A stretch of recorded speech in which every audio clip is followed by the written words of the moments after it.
Seguimos nosso caminho por esse mar de longo, até que terça-feira das oitavas de Páscoa, que foram 21 dias de abril, topamos alguns sinais de terra.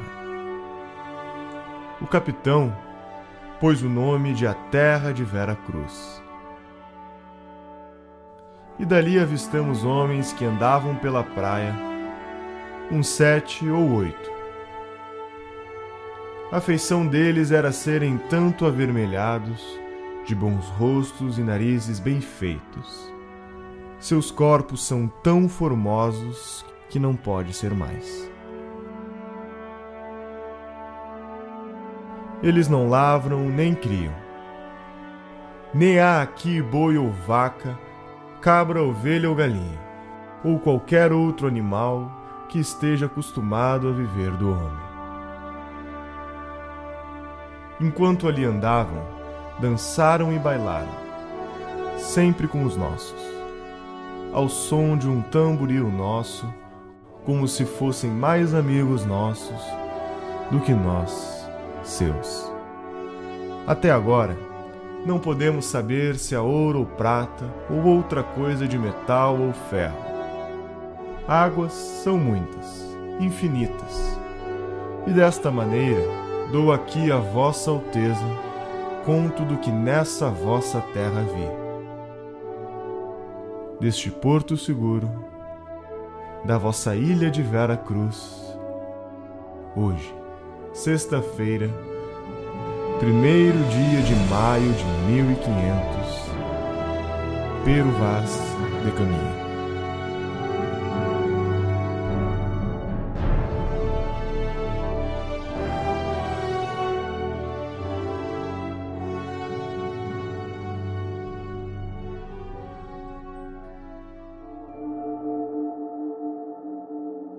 História é um lugar para pessoas sérias que querem investigar os temas, não querem agradar partidos. Querem investigar os temas. Isso é história. História não é exercício de simpatia. O historiador, já ensinou Leopold von Ranke, ele deve ser emocionalmente frio. Ele deve olhar a fonte e tratá-la com respeito. Mark Bloch vai dizer, a fonte deve ser interrogada. Encha de perguntas aquele documento, porque não é só no documento que está a história. Ele precisa de perguntas, ele precisa de interpretação. Só que toda interpretação tem um limite. Nós não podemos fazer, como acusou Gilberto Freire, como Marx, que interpretou demais, filtrou demais, foi parcial demais, e com isso fez uma produção que Paul Johnson e o próprio Gilberto Freire citado vão dizer que em muitos momentos é muito mais literatura do que produção sociológica ou filosófica. Há sempre a força do instante. A nossa vida, ela é formada por instantes definitivos até o instante final, que é o instante da morte.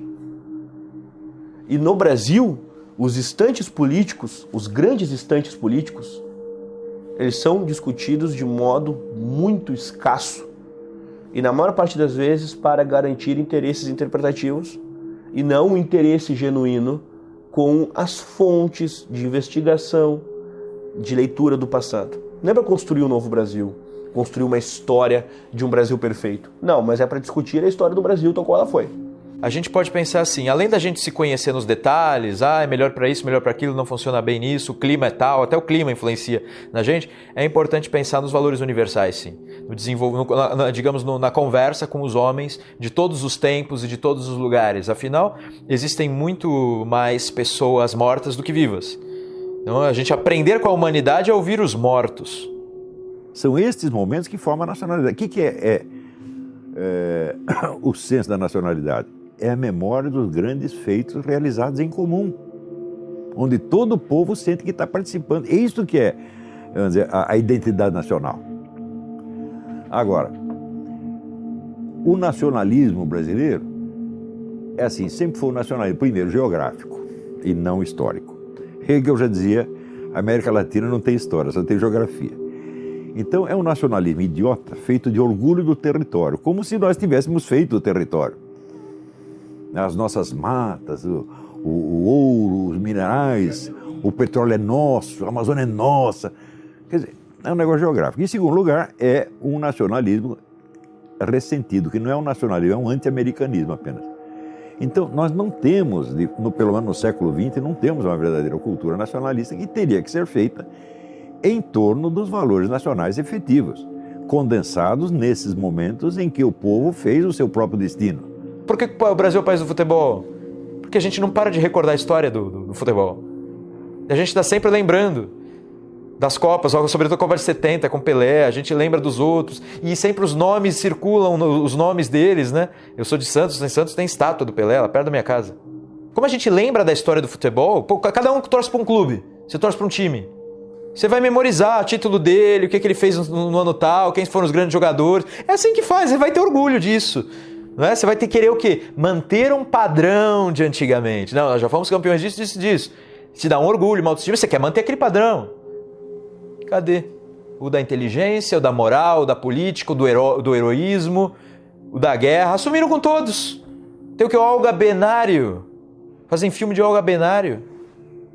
Uma militante comunista, soviética, treinada na Rússia para matar brasileiro aqui, para implantar comunismo. É isso que fazem filme, em 2004, se não me engano. A falta de heróis está tão grande assim, a falta de modelos, a falta de arquétipos, de paradigmas. Não está tão grande. Brasil Colônia. Esse processo durou da metade do século XVI até a primeira metade do século XIX, tendo variações geográficas ao longo desses quase 3 séculos de existência.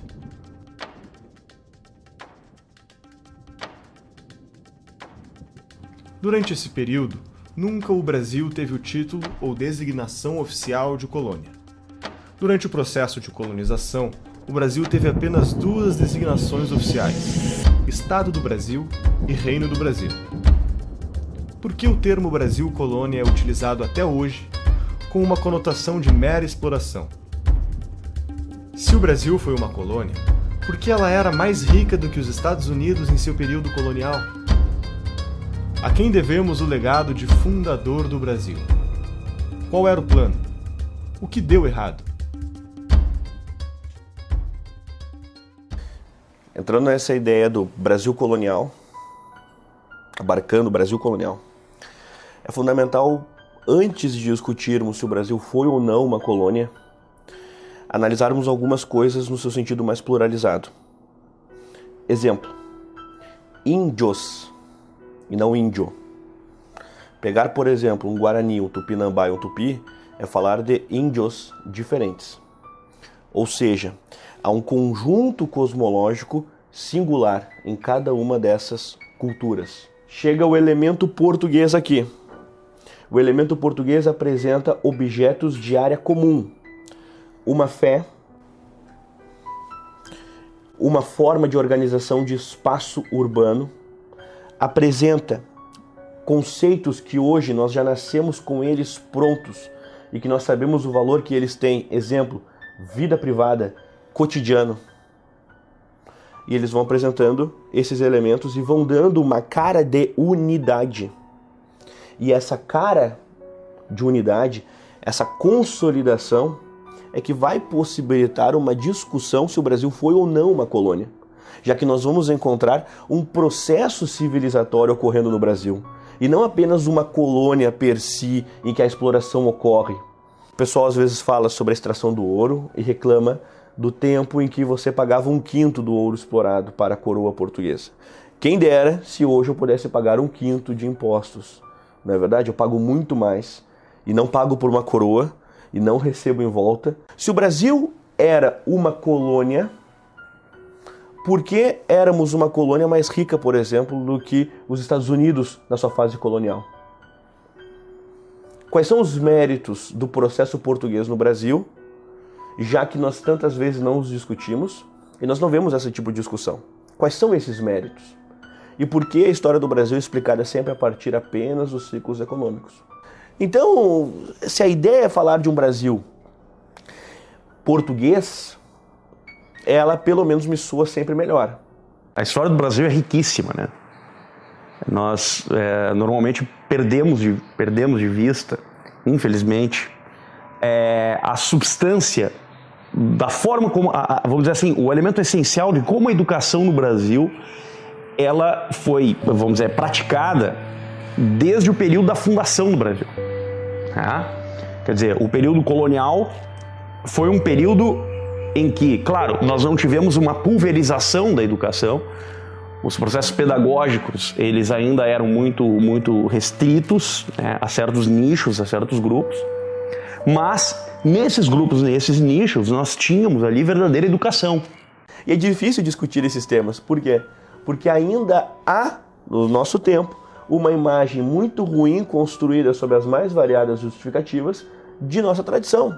Dom João VI continua sendo associado a um gordo, corno, comedor de coxinhas. E até onde isso vai? O pessoal adora, dentro da historiografia, dizer que tal contexto foi bom ou ruim para o indígena, mas olhando sob o viés contemporâneo, sob as células oculares de nosso contemporâneo. Mas vamos nos remeter lá ao século XVI. Vocês já pararam para pensar que, para o indígena, aqueles espelhos representavam uma coisa excelente? E que o pau-brasil para eles era uma coisa banal?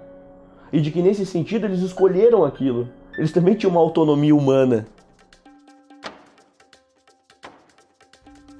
Brasil Imperial é um período da história brasileira entre 7 de setembro de 1822, a independência do Brasil, e 15 de novembro de 1889, a proclamação da República.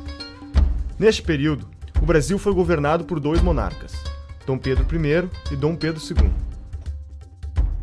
Como realmente foi a fundação do Brasil?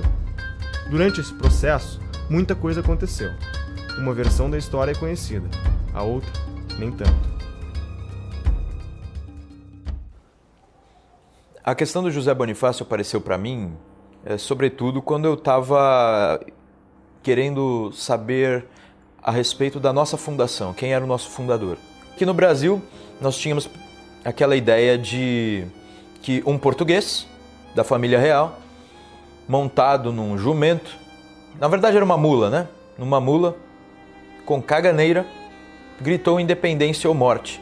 E quando as pessoas me contavam sobre suas independências nos outros países e perguntavam da minha, eu percebia, eu não posso falar a minha história, não, isso não faz sentido. Não... Quando, em 1808, a família real vem para o Brasil, nós começamos ali a ter certas bases fundantes. E o que são essas bases fundantes? São, dentre outras coisas, elementos que toda nação tem e que o Brasil não tinha. A questão da imprensa, por exemplo, a questão de um exército organizado, um exército próprio, enfim. Dom João VI traz para o Brasil valores, ainda como príncipe regente de Portugal, que o Brasil não tinha. Então vira um país. Daí ele cria o Banco do Brasil, cria os portos, o ensino superior, etc. Toda a infraestrutura brasileira foi Dom João VI começou.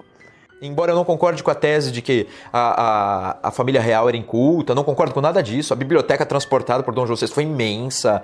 O amor dele por música, por pintura. O cara era culto, não é o imbecil que comia coxinha. Ocorre uma revolução em Portugal, a Revolução do Porto. E, nesse contexto, eles queriam obrigar, então, o Dom João a voltar do Brasil para Portugal, porque estavam já enciumados, estavam achando que só o Brasil ia para frente, coisas assim. Volta Dom João VI e depois eles queriam que o próprio Pedro voltasse também.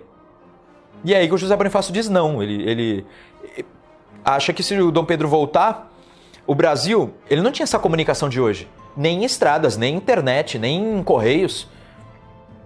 O Rio de Janeiro se transformou em centro das províncias quando veio Dom João VI. Antes disso, cada província era um universo diferente. Então, esse centro, o José Bonifácio disse, precisamos manter esse centro. Porque é importante, é um centro de intercomunicação, é um centro de administração. Precisamos desenvolver, inclusive, a partir desse centro, uma unidade. Então, José Bonifácio, em alguma medida, Dom João VI, na prática, ele deixa a estrutura do que seria o Brasil. José Bonifácio inventa com consciência, consciente do que fazia. O Brasil tem que ter este território unido. E se a gente tiver que dividir as províncias e cada uma delas obedecer só a Lisboa, nós não vamos conseguir essa unidade. O Brasil vai se quebrar. Porque se Portugal errar, o Brasil pode seguir o mesmo caminho revolucionário dos outros povos da América Espanhola, ou da França, dos Estados Unidos, e o Brasil se quebraria em diversas pequenas repúblicas. E ele dizia, isso vai ser péssimo, enquanto a gente pode manter um grande e vasto império, que era a ideia dele, certo? Então José Bonifácio escreve uma carta muito mal criada por Dom Pedro, antes do dia do fico. Então vai ter o dia do fico e o José Bonifácio escreve para ele que se você tem honra de homem, né, e de príncipe, você vai ficar. Porque senão você vai ser responsável pelo rio de sangue que vai correr aqui. Essa foi a carta que o José Bonifácio mandou.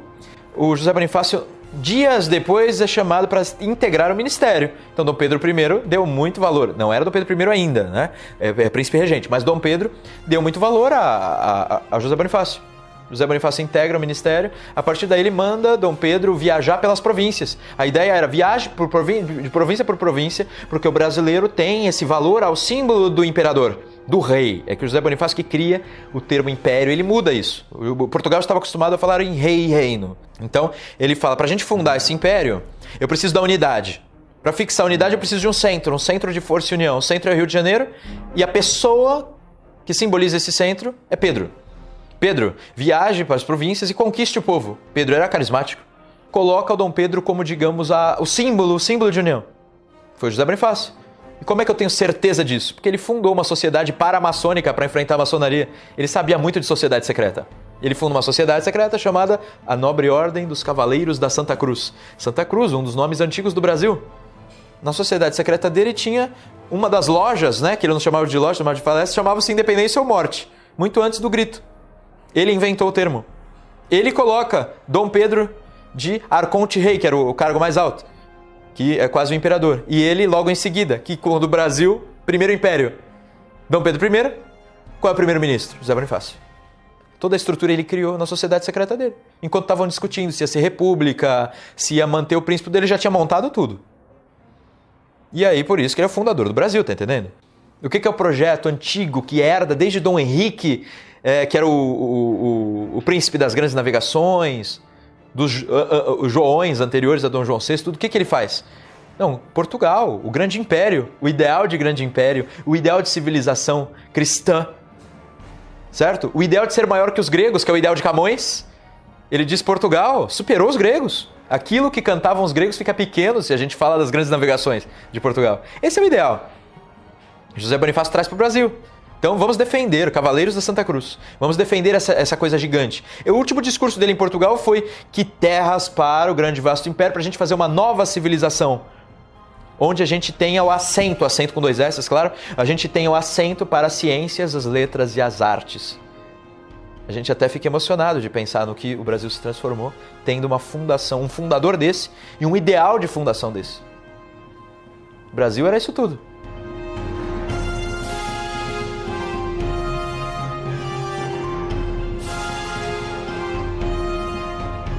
E tudo isso eu digo porque José Bonifácio é o estrategista da independência, estrategista até de guerra, porque ele monta a marinha do Brasil e diz que o principal elemento era a marinha. Por quê? Para a guerra não se travar nas casas das pessoas. Vamos travar a guerra no mar. Quando eles estiverem vindo, a gente já os derruba. A marinha do Brasil é grata a ele até hoje. Então, assim, ele tem a visão total, estratégia de guerra, estratégia de integração nacional por meio do símbolo unificador, a estratégia do Centro de Força e União, que é local também, no Rio de Janeiro, a estratégia diplomática. Ele nomeia pessoas especiais para a Inglaterra, para a França, para a Argentina, que não era ainda a Argentina que a gente começa, era a Confederação da Plata e uma série de coisas, para os Estados Unidos, dando ordens, faça isso, faça aquilo, faça aquilo, faça aquilo. Esse é o nosso primeiro império, ele fez tudo isso. Ideia para educação de escolinha. Ele disse método tal para educar crianças. Universidade vai ser fundada em São Paulo com essas e essas bases, cursos tais e tais. Tá? Como tratar os franceses? A gente faz isso e cria um ciúme com os ingleses. Se eles não obedecerem, a gente vai para os ingleses. Se eles não gostarem, a gente fala que a gente se une com os argentinos e mata todos eles. E coisa assim. Ideal de integração americana, que fala, não sei o que a esquerda pega, Foro de São Paulo, tem nada a ver, ele inventou.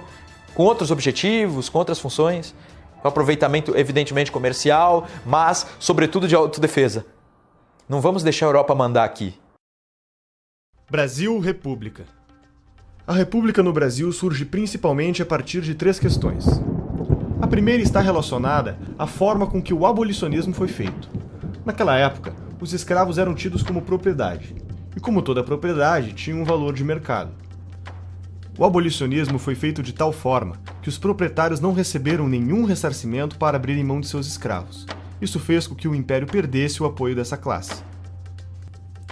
A segunda questão está relacionada ao exército. O exército lutou na Guerra do Paraguai por um tempo excessivo. Existia um desprestígio em relação à marinha, pois o império privilegiava e premiava a marinha enquanto o exército estava morrendo na Guerra do Paraguai. Isso fez com que Dom Pedro perdesse o apoio do exército também. A terceira questão foi religiosa. Dom Pedro entra em conflito com a igreja, não segue algumas bulas papais que proíbem o casamento entre maçons e católicas, manda prender bispos que seguem ordens da igreja e não as suas, e acaba perdendo o apoio dos fiéis. Quando teve a independência, o Brasil tinha 3.000 monges. Quando chegou no dia da República, tinha 8. O governo imperial não deixava os superiores das ordens religiosas fiscalizar o que estava acontecendo dentro, não deixava fundar novas escolas religiosas. Isso, a igreja estava acabando. A República veio de um acordo entre a igreja e uma parcela da maçonaria, porque ali era todo mundo maçom, o imperador maçom, o republicano era maçom, todo mundo maçom. Então tem uma briga interna na maçonaria e a igreja se aliou com uma parte e apoiou a República. Quando a República é instaurada, que é um golpe em cima da monarquia, a monarquia já tinha construído esse argumento. A República simplesmente aprofunda e leva isso a uma estratosfera. De modo que, desde o momento em que a República, de fato, configurou-se como tal, em 1889, a República nunca permitiu, efetivamente, que o Brasil tivesse alguma identidade cultural. E mais, cunha uma ideia de que o Brasil é o país do futuro. Porque quando você deslegitima a cultura de um povo, aquela cultura pode ser fabricada, ela pode ser construída artificialmente por determinação estatal. Então, toda a trajetória da República Brasileira é a trajetória, entre outras coisas, da construção de uma identidade nacional a partir da esfera do Estado. A unidade, a concentração do poder substitui o senso de identidade nacional, meu Deus do céu. Quer dizer, se não existe uma unidade de sentimento no povo, alguém tem que criar uma unidade artificial e impor. Você esquece tudo que o Brasil foi, toda a sua herança intelectual, a sua herança espiritual, a sua história e coloca outra. Aí você vai colocando a história de um movimento internacional. Pode ser um movimento comunista, mas isso pode acontecer, porque é o que a Olga Benário é parte do movimento comunista. Agora, não é só contra o comunismo que temos que nos aprender a nos defender, é qualquer outra coisa que queira tomar o lugar da verdade, o lugar da história, das nossas características próprias, da nossa voz, do nosso modo de ser no mundo. Qual é o modo de ser do brasileiro no mundo? Você dificilmente encontra no Brasil algum político ou um estadista que tenha uma visão integral do Brasil. Geralmente a visão é paroquial, ele vê um pedacinho que é a classe dele, o grupo dele. Como pessoa da esquerda, eu só vejo o seu próprio umbigo, né? Ninguém procura captar o Brasil inteiro, né? Para isso, evidentemente, você não precisa ter viajado o Brasil inteiro. Um pouco de imaginação basta, um pouco de estudo basta, para você entender como é que a pessoa sente, né? Você vê, por exemplo, você vai no Rio Grande, o Rio Grande tem uma certa consciência histórica. Sabe por que eles têm a consciência histórica? Porque a sua história foi condensada numa grande narrativa épica que é do Érico Veríssimo, O Tempo e o Vento. Então, não é obra de história, é uma obra de ficção, mas é a epopeia do Rio Grande. Todo gaúcho leu isso e ele tem isso na memória. Então, você vê, até eu, quando ia no Rio Grande, eu ouvia os caras cantando no Rio Grande, eu mesmo me emocionava, porque eu me sentia participando da história. Agora, tem isso em São Paulo? Tem isso no Rio? Já não tem mais. O Rio tinha, acabou. Estado nenhum tem esse senso de unidade histórica. Nem em Minas Gerais você encontra muito isso mais. Sobrou só no Rio Grande. Não, a República foi uma palhaçada, desde o início. Você vai lá no Rio de Janeiro, você olha o Paço Imperial, que é onde morava o imperador, e depois você vai olhar o Palácio do Catete. O Paço Imperial, o que é? Uma velha casa de fazenda, onde o imperador morava com toda a modéstia, sem gastar dinheiro público. Fizeram a República, daí os generais, não, vamos comprar um palácio, vamos ser os gostosões. Começaram a gastar dinheiro público, começou a corrupção desgraçada, que no Império não tinha, tá certo? E o Brasil caminhou de golpe em golpe, de revolução em revolução e nunca mais estabilizou, não teve 5 anos seguidos de democracia e de ordem, meu Deus do céu. Então você quer saber o que foi a República? Uma bela porcaria. É? E essa outra fase começa com militares no poder. A gente fala de ditadura militar a partir de 64. A gente começa com uma república que é conhecida como República da Espada, do Deodoro, Marechal Deodoro da Fonseca, e o seguinte, Marechal Floriano Peixoto. A gente tem uma República da Espada porque é a República do Exército, é uma ditadura positivista. Nossos 2 primeiros presidentes foram ditadores militares, digamos assim. Então, a Constituição foi feita em 1891, a Constituição já foi desrespeitada pelo segundo presidente da República. A revolta da Armada, a Marinha, lembra que eu disse que o Exército que era republicano, mas a Marinha adorava o Império. Aí a Marinha, vez ou outra, colocava navios de guerra na frente do Rio de Janeiro, dizendo: vou bombardear tudo se você não fizer tal coisa. Aí a revolta da Armada, a famosa revolta da Armada. Começa assim a história da República. E dizem que não teve guerra civil no primeiro momento, mas aí depois tem revolta da Armada, depois tem Canudos, depois tem um monte de coisa. O Brasil precisa formar e reconhecer pessoas capacitadas, e esse reconhecimento de pessoas capacitadas nas diferentes áreas é que vai possibilitar que pessoas cresçam. E a política, nesse apanhamento historiográfico de um século XX, em que sai uma coroa, sai uma trindade, entra outra bandeira, outro hino, outro símbolo constitucional, sai esses símbolos constitucionais, entra Vargas, carregando, no seu período, outros símbolos nacionais. Quando nós voltamos à ideia de Deus presente na Constituição, que não é mais o Deus da Trindade, é o Deus laico, é o Deus que abre um conjunto de possibilidades em que até Vargas ou Lula podem ser o Messias. Sai Vargas, uma Brasília surge. E estou fazendo tudo isso assim, de forma acelerada. Sai Brasília, no sentido de apresentação simbólica, nós temos 64. Sai 64, nós temos um novo Brasil para muitos. O novo processo de independência ocorreu em 88. Sai 88, 2002. Eis o momento de libertação do povo. Não, a libertação do povo aqui já aconteceu. Já aconteceu há muito tempo. Então esse processo de mudanças simbólicas, esses vácuos, germina a existência de todo tipo de tirania. Deixa ali, as sementes estão bem postas. E isso até hoje. O Brasil é uma aberração total. Brasília matou o Brasil. Né? Eu considero o Juscelino Kubitschek uma das maiores bestas quadradas que já houve na história do Brasil. Porque o Rio de Janeiro, ele era a síntese do Brasil. Né? Se você pegar, por exemplo, a literatura brasileira, ela é toda feita de sujeito que saiu do Amazonas, do Ceará, do Rio Grande, aí foi parar no Rio. E aí no Rio você tinha o diálogo entre as várias culturas do Brasil. Né?